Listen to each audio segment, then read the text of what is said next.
All right, ladies and gentlemen, welcome back to yet another episode of the Facts Over Feelings podcast. I'm once again joined by my co-host over here, Trevor Conklin, for episode number 78, I believe, Trevor. Um, and man, it feels like it's been an eternity since we had our last podcast, which I mean, what, has it been a little over a week, Trevor? I mean, it hasn't even really been that long, I don't think.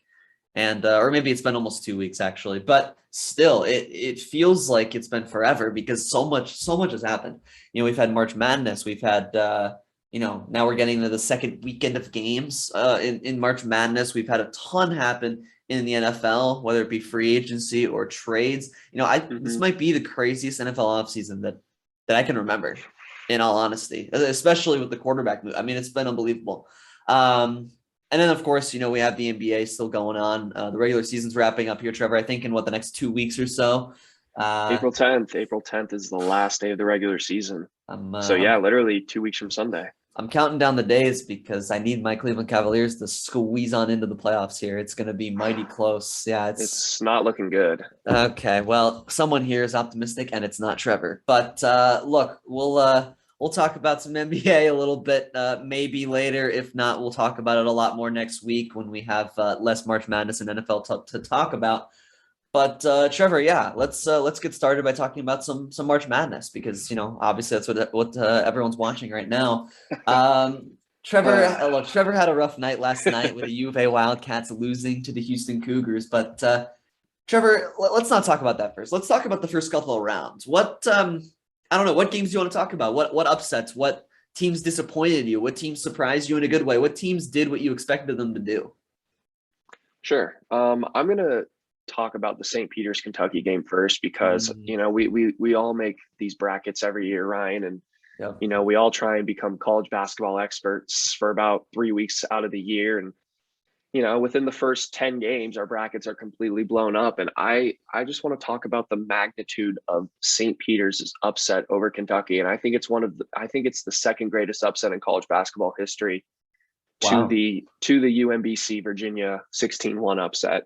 Mm. And here's why, Ryan. So to put things into perspective, for every $1,000 that Kentucky spends on their basketball players, St. Peter's spends 85, right? So that's a 12 and a half times difference. Kentucky's basketball budget is 12 and a half times greater than St. Peter's budget. Have you seen photos of St. Peter's gym? Probably not, Mhm. but their gym doesn't have seats. It has wooden benches and there's no side bleachers. It's just one side, the other. There's none on I don't know how to explain it, but it's two sides of a square basically. Wooden benches, no seats, not even a bench per se. There's just some folding chairs out there.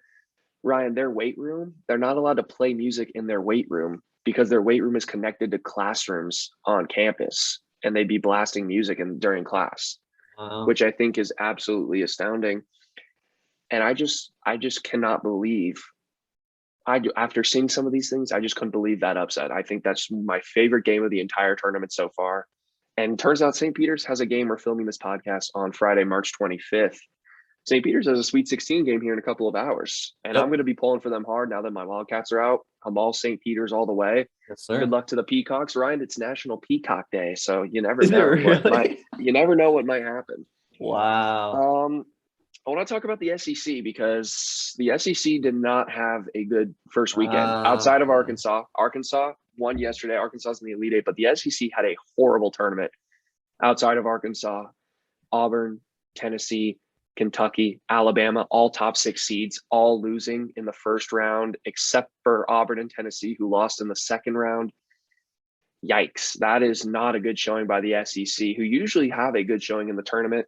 Uh, Um, Incredibly disappointed, particularly in Auburn. I thought that was a pathetic performance against Miami. Got outplayed, 53 points, not a great game. We already talked about Kentucky, the monumental upset of that game. Alabama lost one of their best players. they So did. look, that's tough to come back from. But I think Yep. Auburn was I would say Auburn was the biggest disappointment of the SEC teams, in my opinion. I felt like they had a very favorable draw. They would have had a very favorable Sweet 16 game tonight against Iowa State, and got absolutely blown out by an average Miami team at best. So I mean, it was I'm gonna close a lot of the way, but yeah, I'm you're gonna right. rip on the SEC. And then finally, I'll end with my Juve Wildcats. Let's hear it. I mean, look, here's the thing. It was an unbelievable season. Tommy Lloyd should be coach of the year. He won 33 games. That is the second most by a coach in his first season as the head coach in NCAA history. 34 is the record. Won the Pac-12 tournament, won the Pac-12 regular season. We were projected to finish fourth in the regular season, consensusly by a lot of experts. So I'm really proud of the way my team played all year. Yesterday was a very frustrating game. I'm not going to make any excuses because, like, look, I came on here and talked up my Wildcats. I was a little disappointed in our toughness. I felt like Houston got in our grill on defense. They flustered us.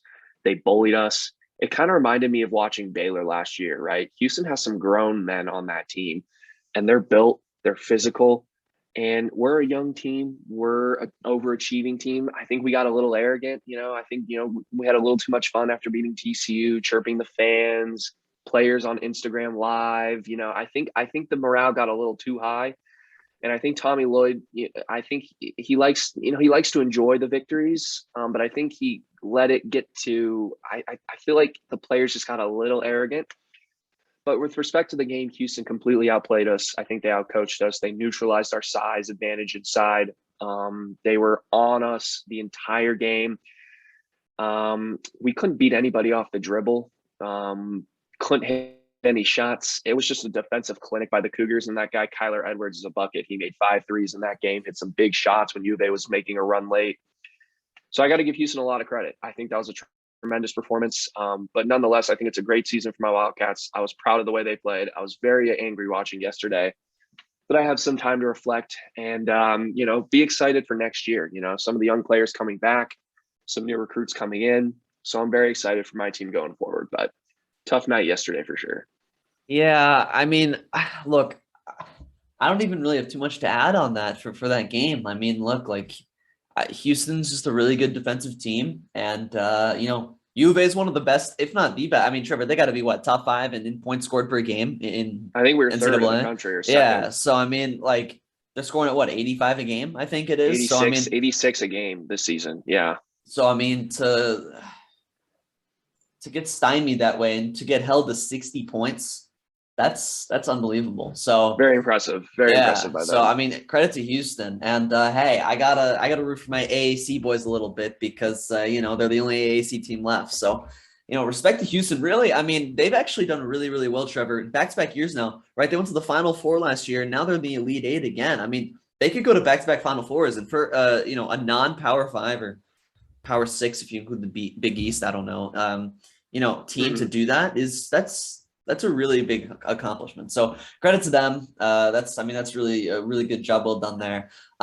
For me, Trevor, look, I wanted to talk about just some more individual games that were I thought that were just fantastic in this tournament. Really, and for me, I was going to start with the second round matchup, which was North Carolina and Baylor. And I don't know, Trevor, if you caught this game, particularly the second half, but what an unbelievable game this was. North Carolina, Trevor, was up by 25 at one with point 10 here. minutes to go. I mean, 10 or 11 minutes left in the game. And they were up, I think, by 13 with about 5.5, 6 minutes to go. And Baylor took it to OT. And it was just such an unbelievable turnaround. I mean, it was just an amazing game. I don't know. It was just crazy. RJ Davis was sensational for UNC, 30 points. I mean, they got the job done, but Baylor, I mean, what a crazy comeback. It's too bad, honestly. It's kind of weird, but I was rooting for them to win because, just what a crazy comeback. Adam Flagler was the only guy who could really score for them consistently. He had 27 points. And I think no, it wasn't Akinjo didn't get hurt. It was Mayer, I think. He got hurt, and that kind of slowed their momentum a little bit, I think. And that made it tough for them. But still, what a great game. I was kind of surprised, honestly, that UNC was dominating the way they were, especially because I thought that they were I just didn't think they were that talented of a team. Because I think, Trevor, we were talking about earlier in the year, UNC didn't really ever beat the best, but they didn't lose to the bad teams.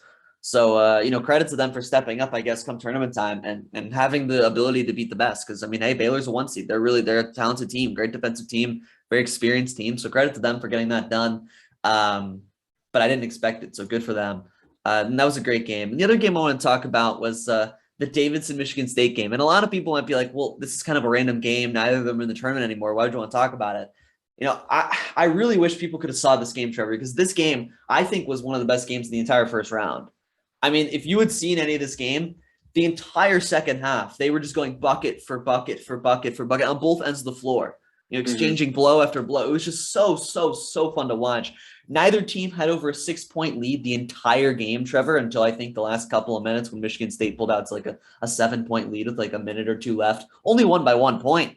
But what an insane game. If you hadn't seen it, if you ever see that on TV later on, go and watch that. I mean, what a sensational game. Joey Hauser had 27 for Michigan State, former Marquette player. Hmm. Davidson they just kept battling back. I mean, it was just a great game. It was just a great game. And I wanted to shout that out because it was a lot of fun to watch. One of my favorite games from the entire tournament. Um, and yeah, I don't really know. I don't have too much else to add other than uh, maybe I want to pat myself on the back because Arkansas is doing very well, which I They I are. did say I did say could happen. I know Trevor and Jack Eden we've had on in the past, doubted me a little bit, especially off the air. They're like, look, Arkansas is just not that good. A lot of their and credit to you. I mean, a lot of their wins are at home, right? So that was a big concern, right? Can they win in a neutral or Hmm. away stadium against the best teams? And credit to them, they did. They just beat Gonzaga last night. Hmm. And so, I'm kind of glad I got that right. But they're the last SEC team standing. And to Yeah. Trevor's point, the SEC was, don't even get me started. Just a terrible performance. Kentucky just, oh, what a horrible loss. And Auburn, I, I was worried about Auburn from the start, Trevor. I was worried about Auburn from the start. Just wasn't playing good Well, ball. yeah, weren't playing good basketball going into the tournament. I think lost 4 of our last 9, I believe, and that's just not that's just not good It's not basketball great. going into the tournament, No. especially for like a 1 or a 2 seed, right? To Hmm. be 5-4 over your last 9, that's not very good. So yeah, they weren't playing good basketball, and just yeah, Miami got the better of them. But yeah, Arkansas doing really well. I'm really happy about that.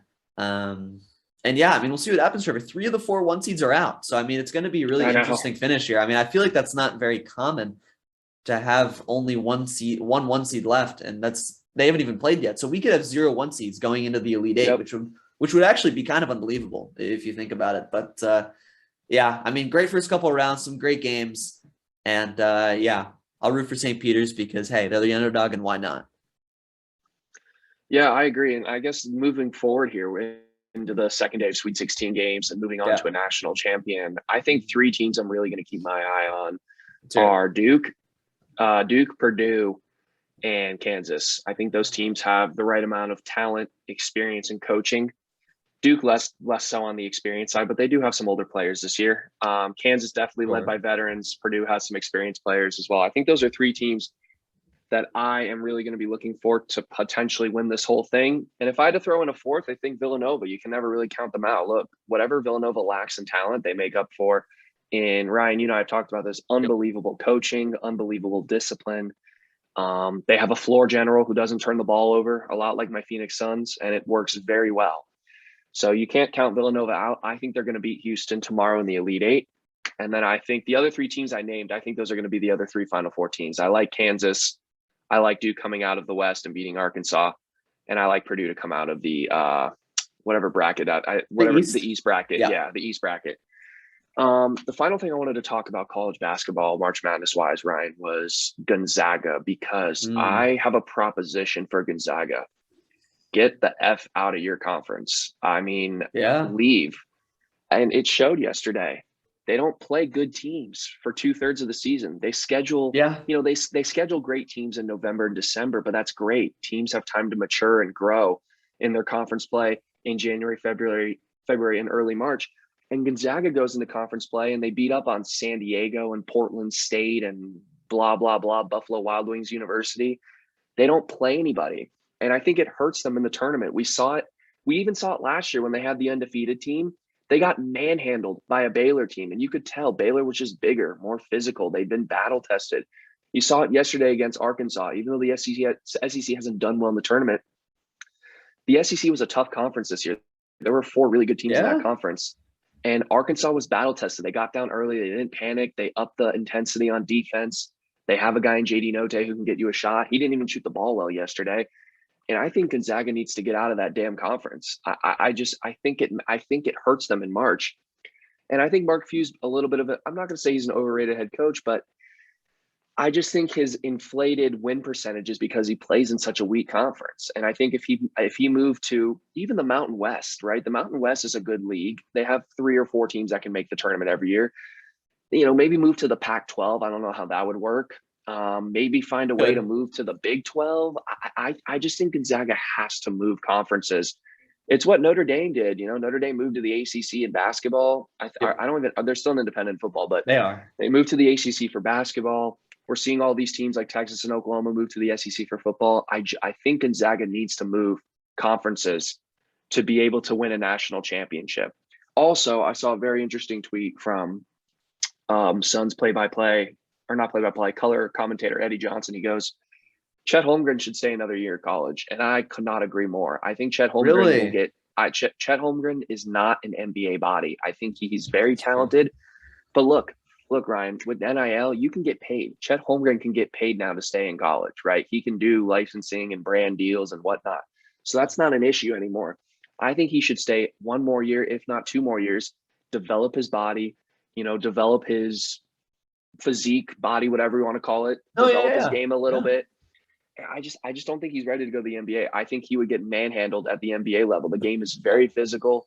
The guys at the NBA are very strong. Obviously, they're elite level athletes. And I think Chet is a skilled basketball player and very, he's 7'1". He can dribble the ball and shoot a 3, but he is a stick. I mean, he got pushed around yesterday. He fouled out.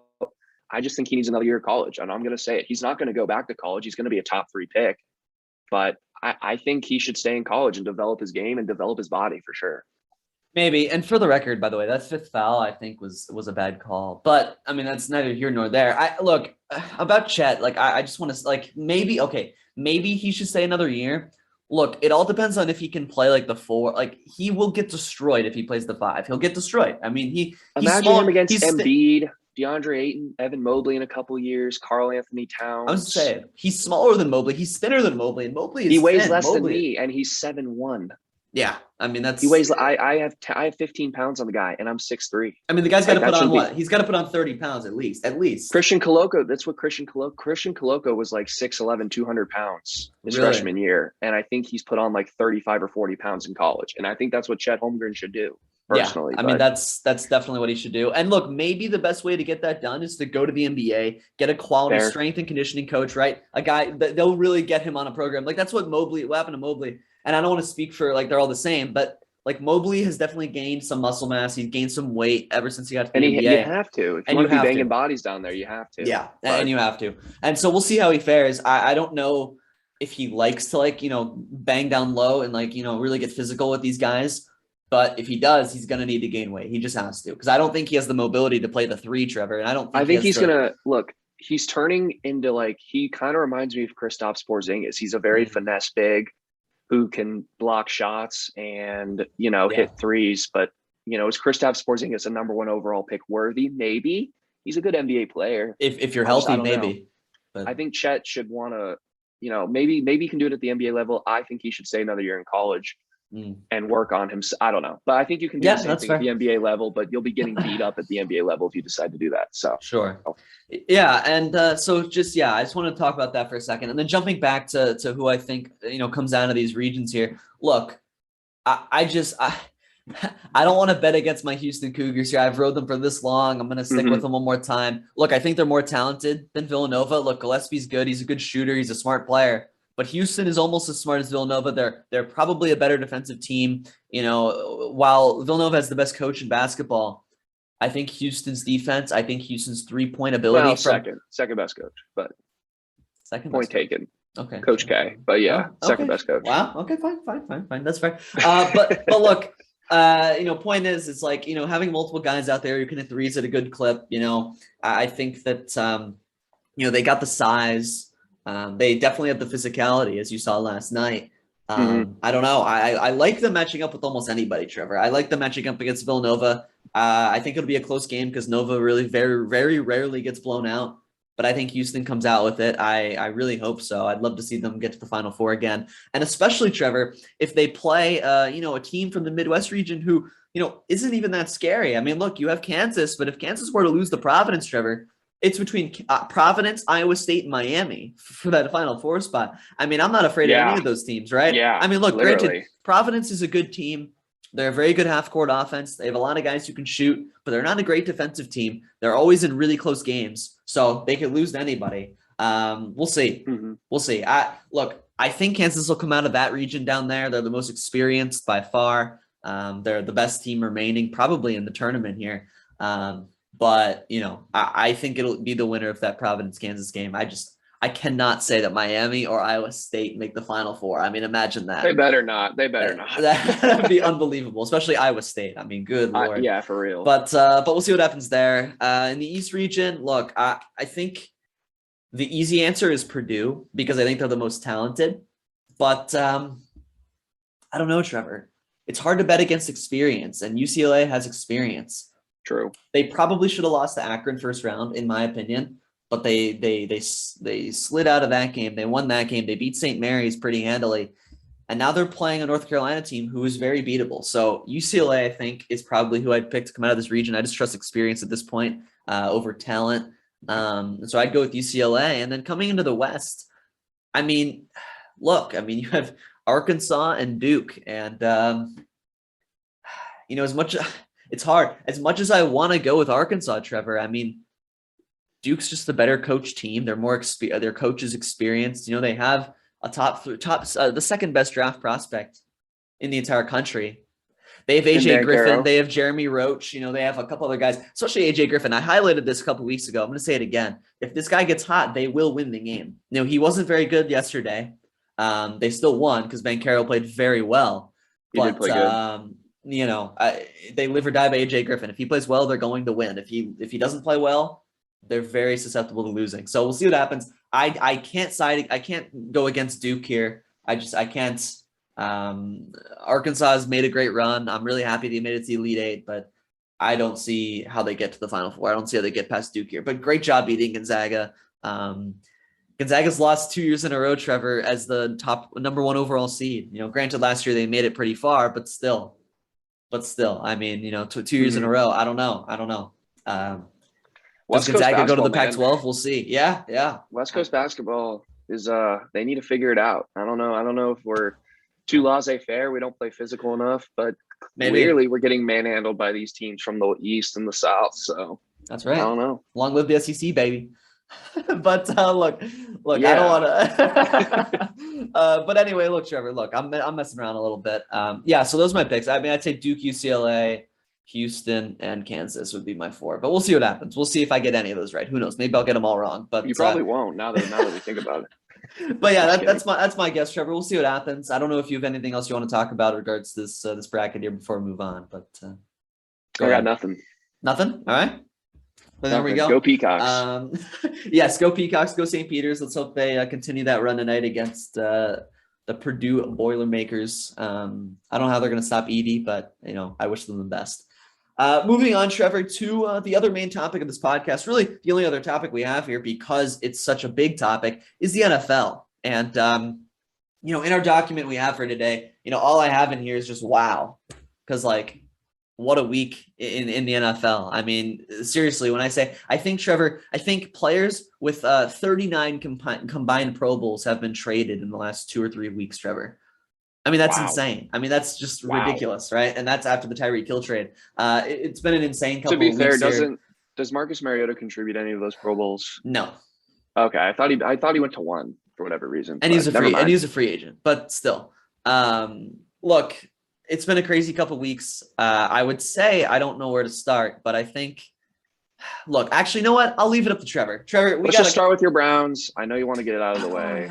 Look, I wasn't sure you'd agree to start with the Cleveland Browns, but I'm glad you will. Look, do you want to go ahead or you want me to go ahead? I know you have a lot to say, so take it away. Look, I'll get started here. Look, here's the thing. Look, I'm not going to get into too much of the off the field stuff because look. There's not that much. I agree. There's not that much going on. Look, because if Deshaun Watson did what he did, he should probably never be allowed to play in the NFL again. We won't ever know, really, right? We just won't, unfortunately. Mm-hmm. He's not going to get criminally charged. They said that twice now. He could get settle his civil cases. Those are yet to be settled yet. He said he did not want to settle. We'll see how that goes. Either way, yeah, I mean, he said he wants to clear his name. I don't know if that's just PR or whatever. But look, at the end of the day, he's probably going to get suspended a few games by the NFL, depending on if he settles, if he clears his name, depending on how that goes. He could be suspended a couple of games. He could be suspended like 6 or 8 games. We'll see what happens. I really don't know. That's why the Browns signed Jacoby Brissett, by the way. But look, the reality of the football situation is this. Deshaun Watson's an elite quarterback in this league, Trevor. I mean, I think we talked about this off the air, and I think we can name, 4, maybe 5 quarterbacks better than Deshaun Watson, definitively. Yeah. Right. I can probably name 5. Yeah. I mean, I can run through it real quick. We got Aaron Rodgers. We got Tom Brady. We can both agree. We have, Mahomes. I mean, I would say Mahomes. Yeah. I'd say Josh Allen by like a hair, Allen. But like it's close with Josh Russell Allen. Wilson. And then maybe Russell Wilson. I will say Russell Wilson. Russell Wilson. Come on. Russell Wilson. Yes. Deshaun Watson's pretty good, but yes, sure. Fine. I would even maybe throw Stafford in there. But wait, okay, folks, Trevor's making a joke. He's not being serious. I am being serious. No way. Oh, my. Okay, well, I will say Matthew Stafford is not on the same playing field as Deshaun Watson, nor is he on the same playing field as Joe Burrow, in my opinion. But look, he just won a Super Bowl, but yeah, okay. Yeah, I mean, with the most loaded roster in football, but yeah, sure. But look, that's neither here nor there. My point is Deshaun Watson's a major upgrade for the Cleveland Browns at the quarterback position. There's no way around it. The Browns told Baker Mayfield in the offseason they wanted to go after an elite quarterback, Rodgers, Wilson, or Watson, and they got one. Now, granted, they got the one with the most baggage, undeniably, but they got him. So they signed him to a 5-year deal. Fully guaranteed, by the way, $230 million.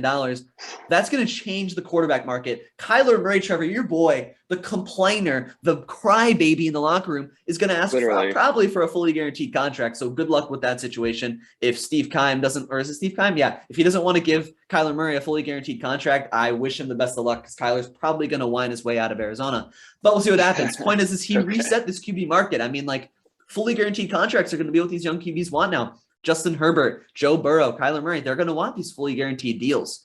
So I kind of feel bad for these other teams. Lamar Jackson, I feel bad for these other teams that are going to have to pay these quarterbacks these massive deals going forward because that's what Watson did with this deal, I think. So it's going to be interesting to see how the QB market plays out in the next few years. But yeah, I mean, I love this deal for the Browns because here's the thing. This league is run by elite quarterbacks, Trevor. If you have an elite quarterback, you always have a chance. Yes. No matter how bad the Chiefs roster is, you'll always think they have a shot because they have Patrick Mahomes on their team. No matter how bad the Packers roster is, you always think they have a shot because they have a top 5 quarterback of all time in Aaron Rodgers. You'll always think the Cardinals even have a shot because they have an electric quarterback in Kyler Murray. Like he can do anything at any time. Mm-hmm. The Browns are now in that situation where they have a guy where at any time he can carry them single-handedly to a win. And the Browns have one of the best rosters in the NFL, Trevor. Not top 3, but probably top 6 or 7, I would say. It's a really good roster. It's a good roster. And Baker was holding them back. I mean, there's literally no doubt about it. Baker Mayfield was I wonder who was saying that for months. He was holding the team back. And I did. My bad. Look, credit to Trevor. I mean, he's right. Look, here's the thing. Whether it was because of his injury or because of lack of confidence, Stefanski had to scheme the plays around Baker, couldn't utilize his full playbook. And even then it wasn't working. When the plays broke down, Baker didn't know what to do. I mean, it was a bad situation. Point is, Watson is one of the best at improvisation because of his running ability. It's going to be able to extend plays. And now the Browns have the best top 5 offensive line, the best running back duo, and Amari Cooper. So, I mean, and we'll see what else we do. But with Deshaun Watson, I mean, those are some weapons there, Trevor. And it's going to be by far the best offensive line Deshaun Watson's ever had, which is something that I'm sure he's in love with because Houston had a horrible O-line pretty much his entire time there. So that's going to be a big thing. And I'm excited for the Browns because it's going to be a lot of fun to watch the offense that you can actually have confidence in. Trevor, I would always hope and pray every time Baker Mayfield threw the ball. While I might not have said that publicly, literally every time he throws it, you're just hoping and praying. You're like, please don't throw a pick. Like you just expect it to be a bad throw almost. And with Deshaun Watson, I don't have to feel that way anymore. So it's going to be great to watch. It's going to be fun to watch an electric quarterback in a Browns uniform. And yeah, I mean, I'm excited. And also, with the Amari Cooper trade looking better with each day that passes with these other receivers that have been traded, I think that the Browns are set up in a really good spot. So assuming Watson doesn't ruin his career by getting, in more trouble down the line, the Browns are set up for years to come, Trevor, years to come for success. And the AFC North is loaded. The Bengals, the Ravens, and the Browns, all really potentially elite teams. And then the Steelers are always a solid Steelers are team. good. Yeah, They're Steelers good. are a solid team. Trubisky's not as bad as people say, and they have a good roster and a good coach, so we'll see. But the AFC North is scary, Trevor. Not as good as the AFC West, but the AFC North is scary. Probably the second best, actually, definitely the second best division in football now with Deshaun Watson there, in my opinion. It's close. I'd say they're second. Yeah. So look, I talked a lot about this. I went on a little bit, so I'm going to let you go ahead and give your take here. But yeah, I don't know. I'm just glad we have an elite quarterback, and I hope we can win some games now. Look, I was just cleaning my glasses to get a better look at your beautiful face, Ryan, but thank you. Said no one ever. Oh, wow. Wow. Unnecessary. No, in terms of this trade for Deshaun Watson and contract, the 5 years, $230 million is a big commitment with a guy with some unknowns, right? Like, I think that's worth noting. There are some unknowns with him, and he hasn't played football for over a year now. So I think there's a little, Fair. I would be a little nervous to give him that kind of money fully guaranteed. But at the end of the day, you got to pay for an elite quarterback. And we know what Deshaun Watson can do. We saw what he was able to do with a dysfunctional Houston team. He carried them to the playoffs in multiple years. I think he won a couple playoff games while he was there. I know he won at least one. And the Browns are set up. I think everything is in front of this Cleveland Browns team. I don't see any ceiling other than a Super Bowl. I think they have the talent on both sides of the ball. I think they have the coaching. Even though I think Stefanski didn't have as good of a year last year as he did his rookie year when he won Coach of the Year. I thought, I thought he should have shut down Baker Mayfield and not let him play with that shoulder injury. Yeah, I don't have much else to say. I think this is a great trade for the Cleveland Browns. Yeah. I love this roster top to bottom. There are very few weaknesses. Maybe linebacker, you can address some weaknesses. Defensive line, if you bring a couple guys back, then that'll be solved. Yeah. But I think this team has a great mix of young talent, guys like Owosu Koromoa. Greg Newsome's a solid player on the defensive side. They got Wills, who's a solid stud at left, or a young stud left tackle. Yep. And then they have a good mix of players who are in their primes, guys like Nick Chubb, guys like Kareem Hunt, guys like, Denzel Ward, guys like Deshaun Watson. Myles Garrett. Myles Garrett, exactly. So I think this is a really good balanced team.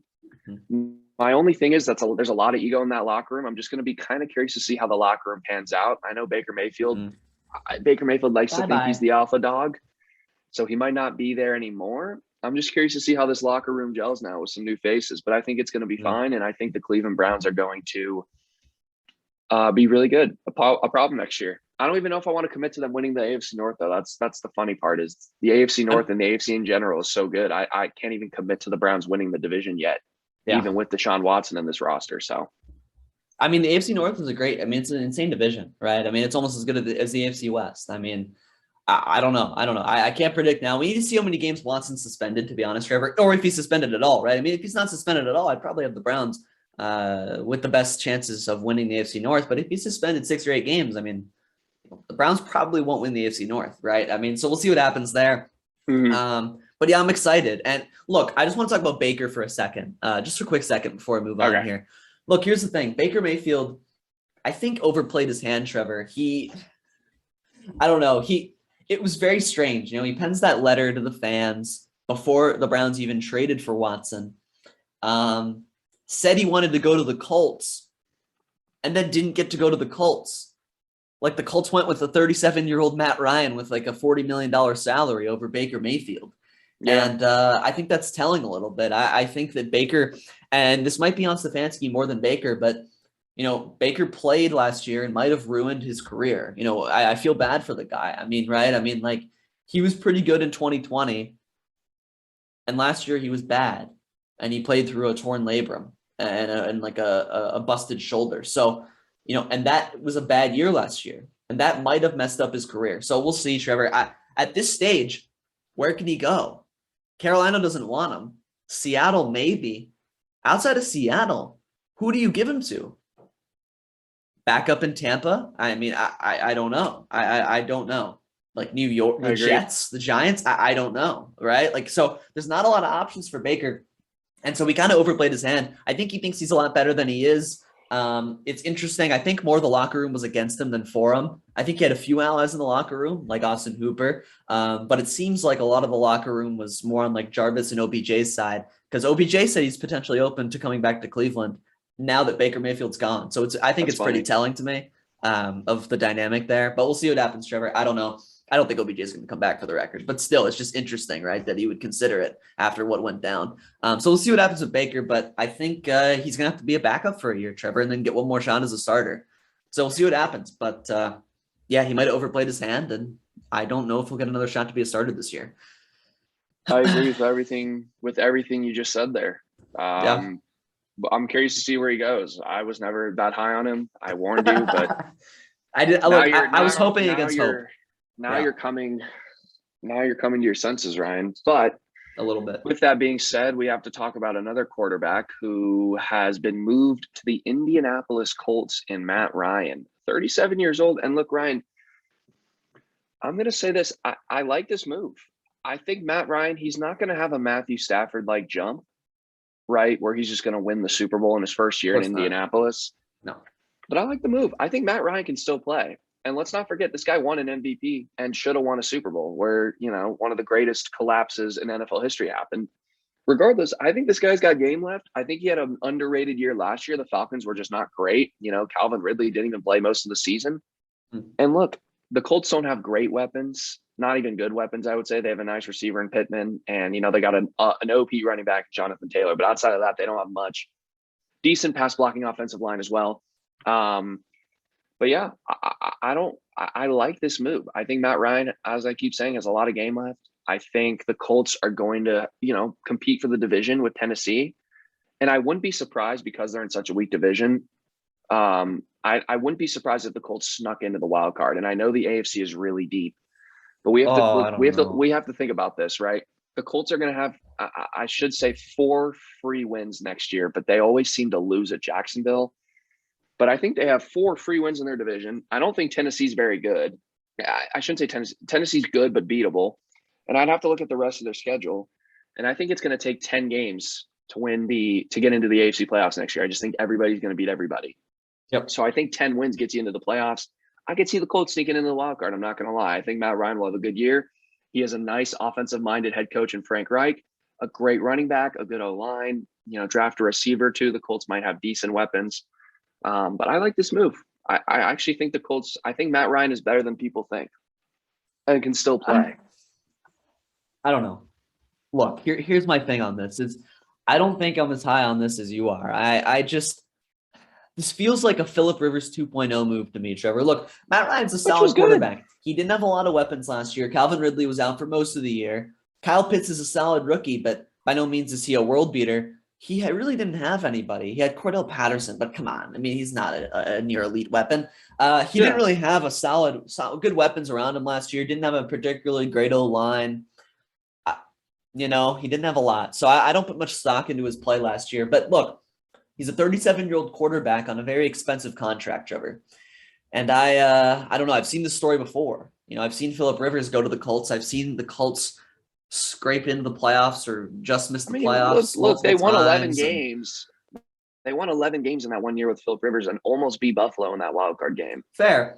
But also you have to keep in mind that a lot of these teams have gotten better and younger. Buffalo's way better than they were, Yes, I agree. And so my thing is this. I talked to Trevor and a couple other people off the air, and I think I came up with 12 different teams in the AFC that I think probably would make the playoffs in the NFC, right? And so if the Colts are competing with these other 11 teams here, I just don't see how they beat out 4 or 5 other teams.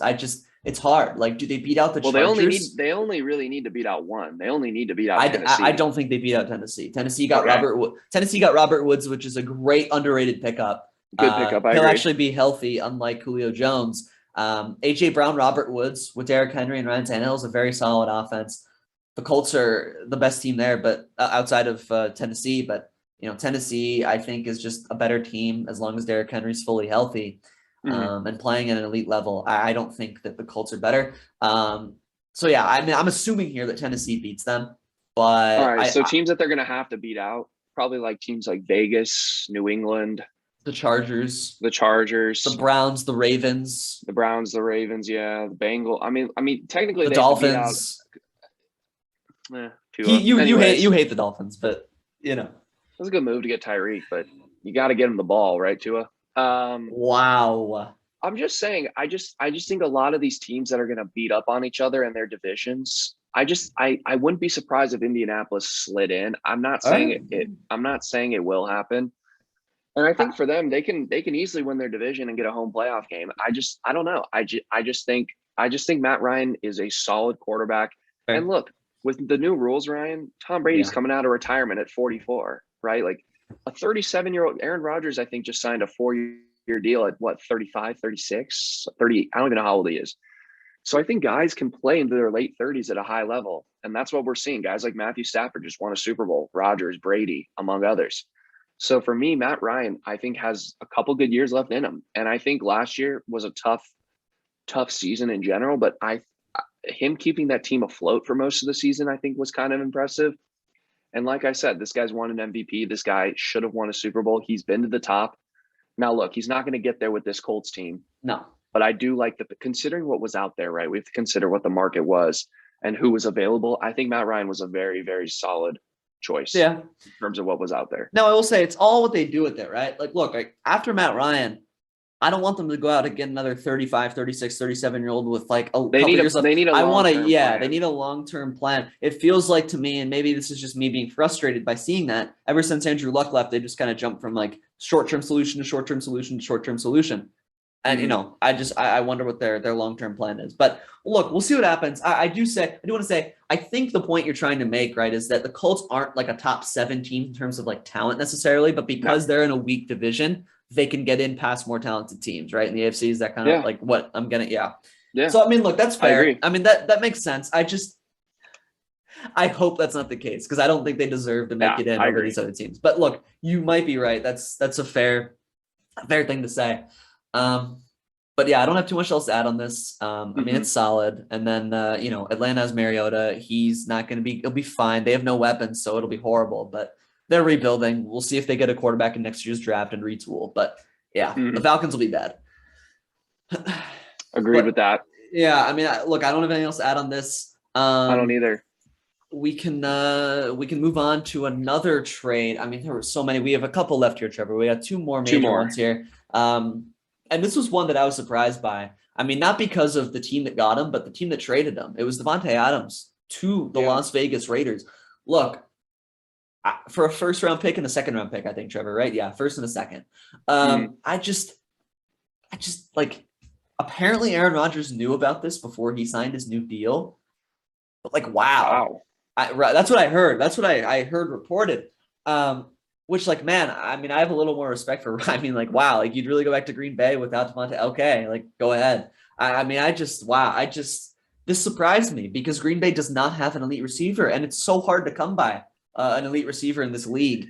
Yeah, I mean, what a shocking trade for Green Bay. I mean, look, this receiver class is loaded, so maybe they'll get Chris Olave, or they'll get Drake London, or they'll get or they'll take another quarterback. We'll see what happens. You're funny. But look, point is they'll certainly take a receiver in the first 2 rounds here. Garrett Wilson. I mean, we'll see. I would hope so. If they do, maybe that'll work out, right? We've seen Jamar Chase work out. We've seen Justin Jefferson work out. A lot of these guys work out and become elite year 1. But I mean, it's just hard to trade a guy like Davante Adams when you don't have other receivers on your roster. I mean, Valdez-Scantling's your best receivers, Alan Lazard and Randall Cobb. I mean, I think Valdez-Scantling just went to the Chiefs. He did, too. Yeah. So they don't have him anymore. It's just like, man, wow. I mean, another Pro Bowler goes to the AFC. That's awesome. I love the AFC. Yay. The Raiders now have a very dynamic offense. I mean, Hunter Renfrow is one of the best slot receivers in the NFL. Pure slot guys, right? Possession receiver. Darren Waller is a top 5 tight end in football. And now you add Davante Adams. I mean, this team has a group of guys who are really hard to cover. I mean, this is going to be a hard team to cover. Derek Carr is a solid quarterback, top 15, probably on the lower end of that top 15 mark, but he's a solid quarterback. he can throw the ball to where it needs to be, right? I mean, he can manage an offense. He can throw accurately. I like this for the Raiders. The Raiders match the other teams in their division, the Chiefs, the Chargers moves in the offseason, the Broncos moves in the they match them. They match them with this move. So I respect it. They're trying to keep up, and it's what you have to do. But good move for the Raiders. I love that Carr and Adams can reunite because I know they played together at Fresno State in college. So that's pretty cool. But great move for the Raiders. And I don't know what the Green Bay Packers are going to do. I guess it all depends on who they draft. Because if they draft a talented receiver, this can all be forgiven, right? If they draft a guy who can become a Pro Bowler in a year or two for cheap, this is all okay. But if they don't draft a receiver, if it doesn't pan out, what a misfire. I don't know. So we'll see what happens, Trevor. But I was surprised that the Packers pulled the trigger on this trade. Yeah, I'm really surprised. An organization that hates drafting wide receivers in the first round trades a top 3 receiver in football. And Ryan, did they get any players in return? I can't remember. Nope. Or was it just the 2 picks? So they just get the 2 picks. It's going to be a late first because the Raiders made the playoffs. For Green Bay's perspective, I don't love the move. You got a first and a second, which is pretty good, but I just don't know who Aaron Rodgers is going to throw the ball to next year. You don't have Valdez-Scantling. You don't have you don't have Davante Adams. You only have Alan Lazard, and you have Tanyan, who, you have a really good running back duo in Dylan and Aaron Jones. So I'm really curious to see what Green Bay does with those 2 picks and addresses the wide receiver problem. For Vegas, this was a great trade. I love the move for Vegas. I think Davante Adams wanted to go there. There have been rumors about it for a while. Clearly, the college connection with Derek Carr, the city of Las Vegas, the Raiders, the silver and black, was appealing to Davante. Yeah. And the Raiders are good. The Raiders won 10 games last year with as much craziness as you can have. Your coach being fired for being a racist and a misogynistic, piece of crap, and one of your, good young receivers going to jail for a DUI. I think the Raiders kept the flow and almost won that playoff game against the Bengals. So I think this move was excellent, and they brought in Chandler Jones as well. I think Vegas is going to be a force to be reckoned with. And Ryan said it's the AFC, man. Every team is going to be good next year, quite literally, maybe other than the Jets. And the Patriots aren't going to be great next year. But then you have the AFC South, and the AFC South, right?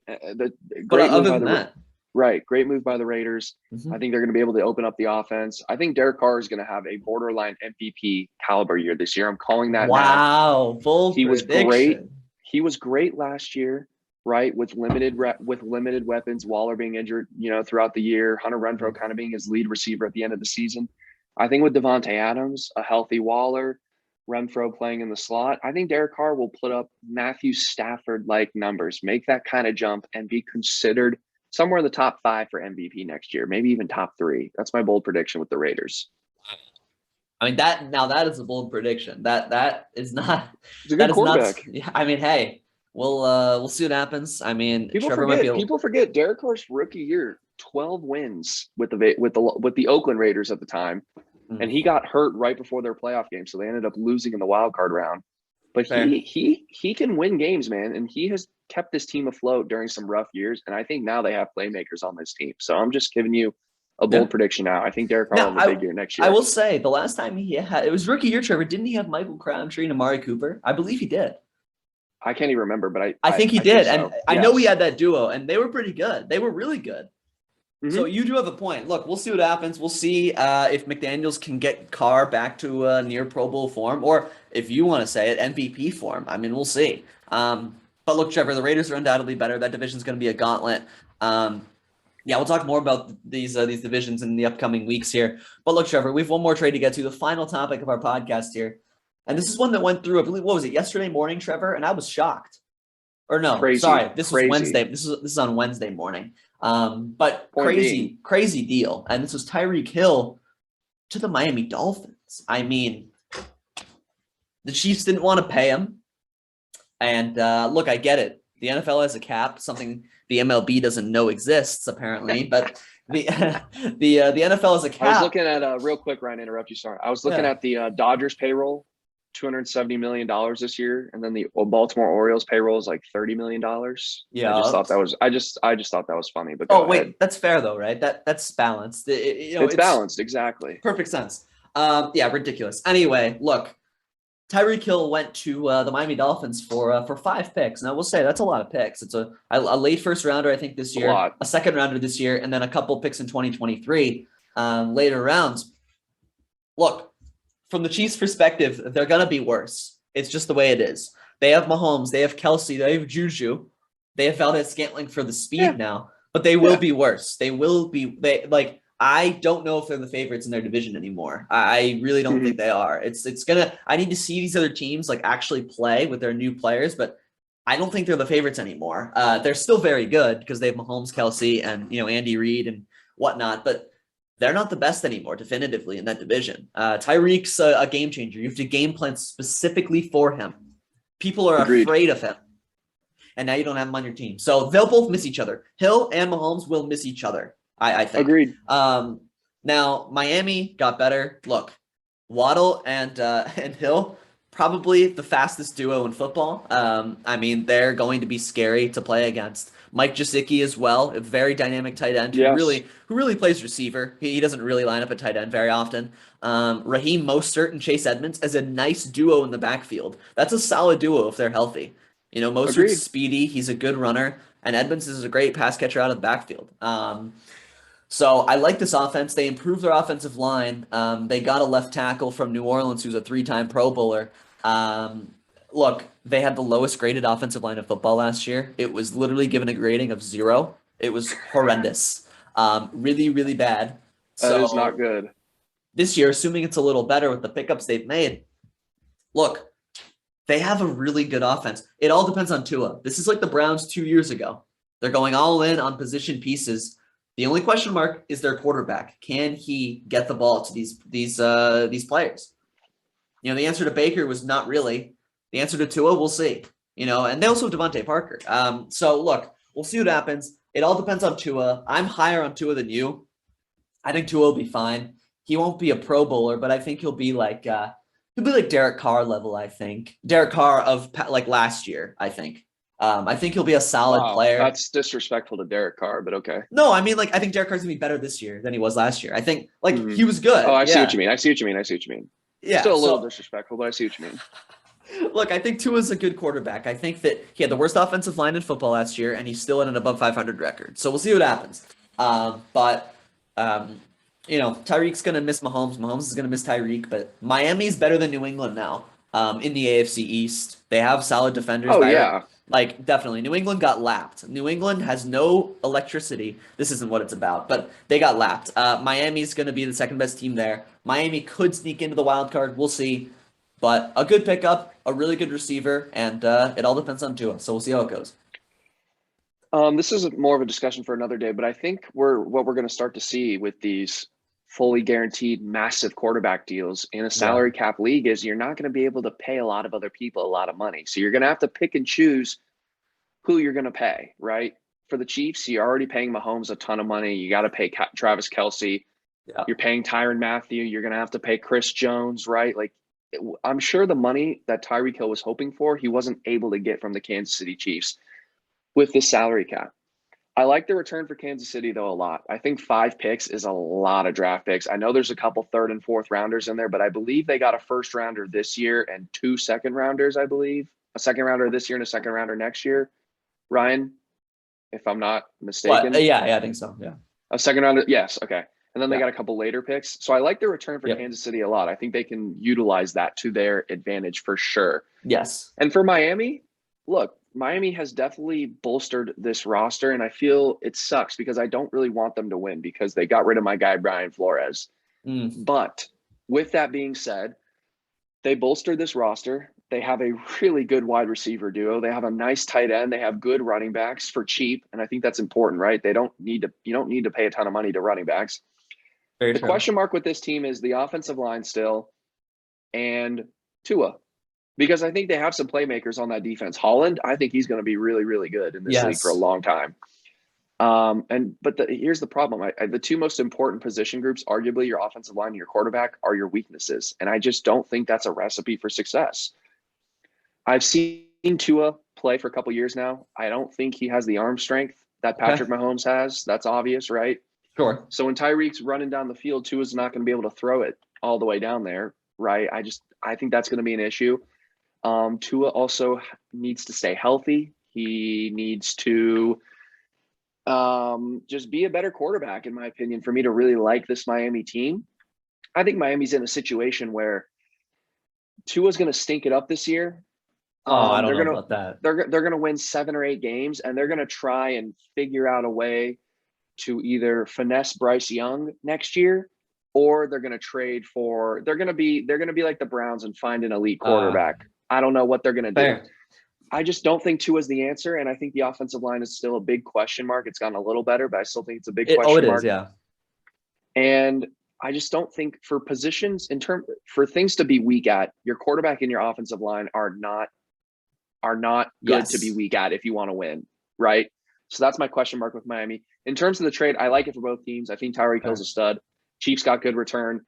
And the Chiefs are going to be fine. Patrick Mahomes still has a Hall of Fame tight end. I think Juju's a solid receiver. Valdez-Scantling's decent. I'm sure Kansas City will bring in another weapon midseason like they always do. So I'm not worried about the Chiefs. Yeah, and they might draft someone, you're right. But in terms of Miami, love the trade. Tua's just such a big question mark for me. But go ahead, Ryan. I do want to say one more thing before we wrap this up. Look, there's 2 things. One, I'm glad you brought up the draft picks for Kansas City because they have the most in the league, Trevor. They have 12 draft picks. Which is interesting. And look, I was watching your favorite Colin Cowherd the other day, and you know what he said? He said, look, they have 12 draft picks. If they hit on, look, I like him outside of his Baker slander. Now that Baker's not on my team, I actually like watching Colin Cowherd now. So I enjoy it. Anyway, look, he said they have 12 draft picks. If they hit on half of those draft picks, that's half a dozen quality players on your team making impact plays for you now. He's like that. He's like, that's major. And a team like the Chiefs, you put a half a dozen quality players on that roster, and all of a sudden with Mahomes and Kelsey. You don't even miss Tyreek Hill anymore. I agree. So he's like, look, I totally agree. He's like, look, you hit on some of these draft picks and you'll be just fine. He said that's all that matters at this point. The Chiefs need to hit on their picks, and that's true. If they do, you're right. Maybe they'll be the best team in their division still. Maybe it'll be just fine. So we'll see what happens there. And then the other thing is, so I just wanted to say, it seems like you think, like the Baker experiment with all the talent around him, that didn't work. You think the Tua experiment's going to go the same way? Tua has all the talent in the world around him. You think it's gonna fail the same way? It's gonna be like they're gonna be a borderline 500 team, 7 or 8 wins. And I don't think it was what the Browns won big one year with Baker. Yeah. But I think it's going to be similar to like the Browns last year, where it's just kind of like 8 wins, underachieving, 7-8 wins. And they're in a fairly weak division considering the divisions around them in the AFC, right? The Jets are bad. New England's awful. I think New England might be the worst team in that division. Do you think New England takes that big of a step back? Really? I just think one, Mac Jones isn't very good. 2, New England is allergic to weapons. They're allergic to wide receivers. Yeah. I don't understand that. Maybe they'll draft someone, hopefully, but we'll see. And 3, look, the Jets are going to get better. The Dolphins are better. The Bills are better, but that's an argument for another day. So I think the Dolphins are going to underachieve is my answer to your question. I think it's going to be 7 or 8 wins, and I think they're going to be in the quarterback market next season.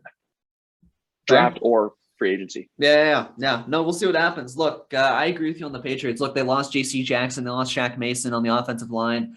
They signed 0 receivers. It's like kind of a disaster. But people have blind faith in Bill Belichick, right? Look, whatever. We'll see what happens. They got walloped. He's a good coach. He's okay. Yeah, he's pretty good. They got walloped by the Bills in the first round. So, whatever. But look, Trevor, I think, this is a good podcast. I know you wanted to end this podcast, Ryan, but we gotta talk NBA for like 3 minutes. 3 minutes. Trevor just wants to go on about how his Phoenix Suns are going to hit 68 wins on the season. No. Ryan, I want to bring the Suns up only because of this, and I think it's an Arizona. I know what you're going to say. It's an Arizona sports curse. I get too high on my teams, and I brag, and I open my big mouth. Cardinals, I did it. U of A, I did it. You did. Suns, I did it last year. Yeah, we were so effing close last year. I am going to talk about my Suns. They're a great team, but in an objective, non-arrogant way. Sure. Yeah. Because I am sick and tired of being disappointed and let down by my Cardinals, the Suns last year, my Juve Wildcats last night. I need to take a different approach because the definition of insanity is doing the same thing over and over again and expecting different results. Now, look, with that being said, this Suns team can win a title and they have all the tools to do it. And we saw what the offense will look like going forward, 140 a game probably with Chris Paul back in the lineup. And that was missing Cam Johnson still. Imagine we get Cam Johnson back, our 3-point sniper. But yeah, I am no longer going to be an irrational, an irrational, arrogant, crazy Suns fan. I know Ryan has issues with them because they're always posting things on social media, Twitter, Instagram. Fans are. Oh, gosh. Fans, yeah. The fan base is – you should have heard the fans last night in Denver. It was a Suns home game. But I wanted to bring this up because I am sick and tired of being sick and tired of being let down. And I'll hand it over to you, Ryan, if you want to bring up anything in the NBA before we wrap this up. Do I want to bring up anything in the NBA? Yes, the Chicago Bulls. I'm glad they're frauds. Look, we said it before the season. The Chicago Bulls were going to be good, but they're not going to win a playoff series. Maybe they win one, but at this point, I don't think they win one. Trevor, the Chicago Bulls might not even make the top 6. I mean, they're the 5 seed, but they're up by 1 game. They'll hang on. They play the Cleveland Cavaliers tomorrow night in Cleveland. All right, Chicago win that game. Chicago, for the record, is 0-16. Might not actually. For the record, they're 0-16 against the top 3 seeds of each conference, by the way. So that's a problem. Not Cleveland, though. No, but my point is Cleveland actually has wins against the top 3 in each conference. That's an irrelevant stat just to make the Bulls look bad. Okay, yeah, you're right. The Bulls have lost 8 of their last 10. That's relevant. They lost to the Pelicans last night, who are not a good team, really. Look, DeRozan's cooled off a little bit. Their defense isn't great. They're pretty healthy outside Alonso. I mean, Levine's healthy now. DeRozan's healthy. Caruso's back. And they're still losing. So I'm concerned. I'm glad they're losing because we need them to. So because you guys are losing. Well, look, we've lost 6 of our last 10. So it's not great. But we need to beat Chicago tomorrow night. Look, the Cavaliers have guaranteed themselves a play-in spot. So that's an accomplishment. Yay, we finally made the postseason. So I'm glad about that. I'm happy about that.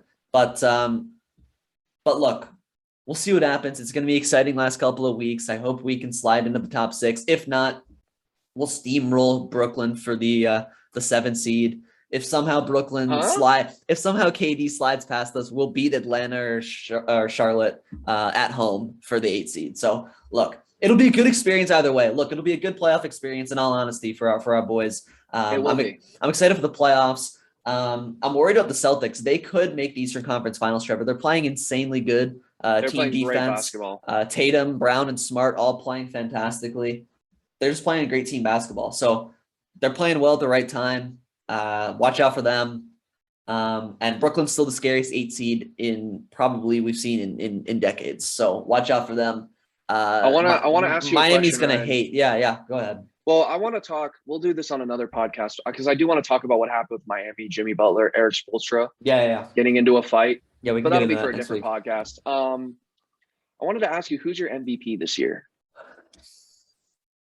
If you had to say right now, because the season's winding down, so something could change in the next 2 weeks. But if you had to pick an MVP today, I'd have to go Embiid. Look, this might sound crazy, Ryan. I know. Don't say it. Do not even say it. Look, I will say this. I just said that I'm not going to be an irrational, annoying Suns fan, but give my guy Devin Booker some respect. And I'm not saying he should be MVP, but can we please laugh at the fact that Andrew Wiggins was an all-star starter over this guy? I'm sorry. That is the most laughable decision in NBA history. I just wanted to point that out there. Devin Booker dropping 49 and 10 assists, Ryan. How about those player props for you? I gave you the over on his points and assists. Too bad our bet didn't hit anyways.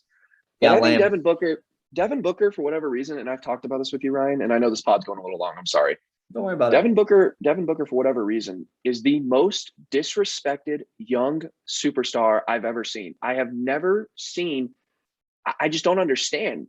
He's never talked about as a top NBA player.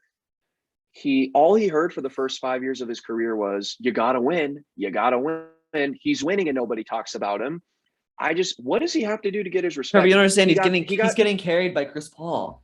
Shut up. I know, I'm kidding. Look, I'll agree with you. Look, here's the thing. Devin Booker should be. Seriously, Ryan, is there a young superstar that gets less respect than Devin Booker? No. I'm serious. No, and what you have to realize is, it's all about the national media attention. They jump onto the bandwagon of certain young stars.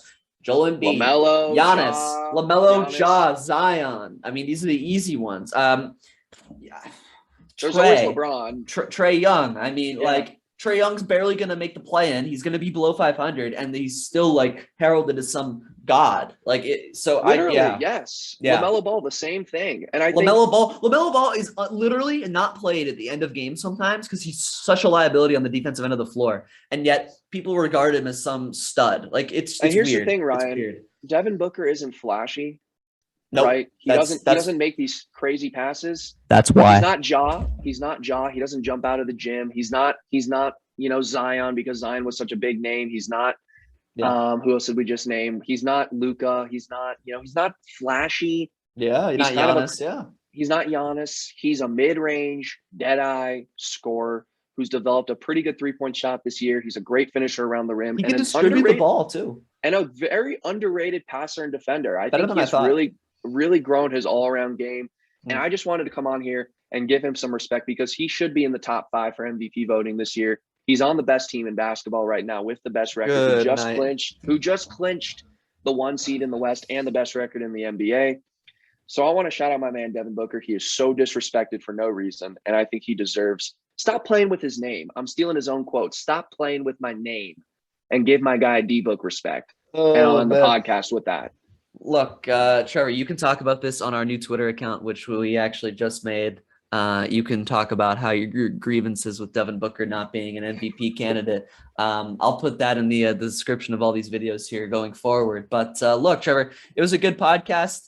I know. I'm sorry I enjoyed it. NBA. No, hey, don't worry about it. Look, I get it. Your Cardinals are going to be not great. They're not as good as my Browns now. So you had to cope with that by talking about the NBA. I get it. Look, we'll talk more NBA next week. We'll talk some more March Madness as well. Maybe if there's also more big announcement. Big announcement next week.